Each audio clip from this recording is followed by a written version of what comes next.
বেজীপাৰা জিলা হ'ল এতিয়া আমি কোকৰাঝাৰ জিলা গোৱালপাৰা চলচলমাৰা জিলা লাহে লাহে পৰ্যায়ক্ৰমে আমি 1 মাহৰ ভিতৰত সম্পূৰ্ণ কৰিম আৰু গাঁৱে গাঁৱে গৈ আঞ্চলিক কমিটি কৰাৰ প্ৰক্ৰিয়া ইতিমধ্যে ধুবুৰী জিলাই আৰম্ভ কৰিছে। আপোনালোকৰ প্ৰধান মানে মূল উদ্দেশ্য পদক্ষেপ কি ল'ব? দেশীসকলৰ কল্যাণ আৰু দেশীসকলৰ পৰিচয় সংকটত যি ভুগিছে সেই পৰিচয় সংকটৰ পৰা পৰিত্ৰাণ কৰিবলৈ আমি এই সংগঠনটো আজি সংগঠনৰ যোগেদি যুদ্ধ কৰি আছোঁ। যেতিয়ালৈকে নহয় দেশীসকলৰ কল্যাণ তেতিয়ালৈকে আমাৰ এই যুদ্ধ অব্যাহত থাকিব। মুখ্যমন্ত্ৰীয়ে কিছুদিন আগত দেশীসকলক চেলফাছ কৰিম বুলি কৈছিলে, হয় কৈছিলে আৰু প্ৰক্ৰিয়াও আৰম্ভ হৈছিলে। সেই মৰ্মে আমাৰ জিলাই জিলাই কমিটি এখন হৈছিলে। কিন্তু এতিয়া আৰু এটা ভাল খবৰ হ'ল, যিটো আমাৰ লোকপ্ৰিয় হয় প্ৰতি 10 বছৰ মূৰে মূৰে এই একেটা বস্তুৱে সিহঁতে কৰিব। এতিয়া জাতি ধৰ্ম চব ইনক্লুডিং কৰিছে। সেইকাৰণে সেইটোৱে বেছি ভাল হ'ব। সুকীয়াকৈ তাতেও ওলাই যাব বস্তুখিনি আৰু সেই একেলগেই হ'ব বুলি আশা দিছে। এতিয়া চৰকাৰৰ ওপৰত আপোনাৰ প্ৰধান দাবী কি বৰ্তমান? আমাৰ প্ৰধান দাবী দেশী উন্নয়ন পৰিষদ আৰু KACত আমাৰ সংলগ্ন আমাৰ KACত আমাৰ সংলগ্ন কৰাৰ দাবী। OBC আছে। OBC আমাৰ এই দাবীৰ ভিতৰত আছে অন্যতম দাবী। OBC আমাকো স্বীকৃতি দিব লাগে।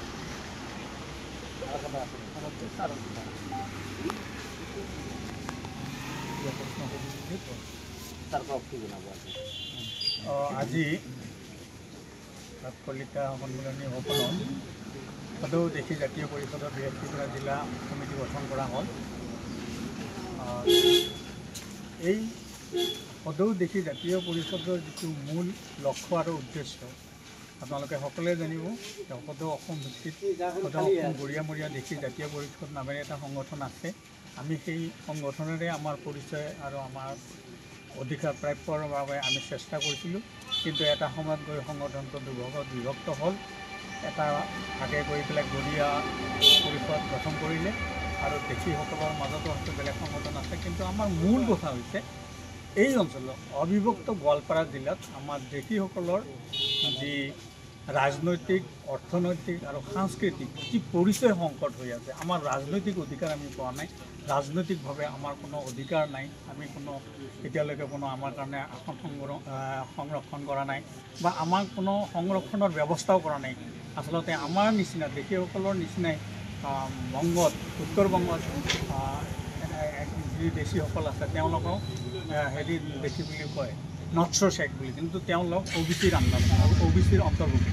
আমি বিচাৰিছোঁ আমাৰ ৰাজনৈতিক অধিকাৰ। আমাৰ এতিয়া TSC হ'বলৈ গৈ আছে বামতাপুৰ অট'নমাছ কাউন্সিল। তাত দেশীসকলৰ কাৰণে কেইটামান আসন আমাক লাগে। আমাৰ যি মাটিৰ ভূমিৰ অধিকাৰ সেই অধিকাৰ থাকিব লাগে।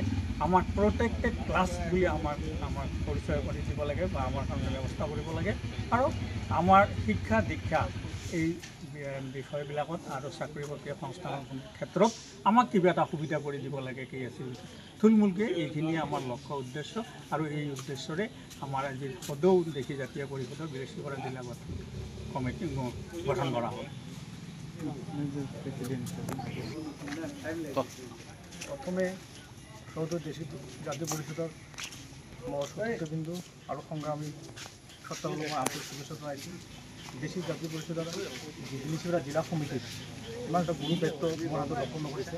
মই প্ৰথমে বামতাপুৰ অট'নমাছ কাউন্সিলৰ অন্তৰ্গত আমাৰ দেশী মানুহৰ যিখিনি ৰাজনৈতিক অধিকাৰ, অৰ্থনৈতিক অধিকাৰ সেইখিনি কাৰণে যিখিনি কৰিব লাগে এজন সংগ্ৰামী হৈ এইখিনি কৰিব।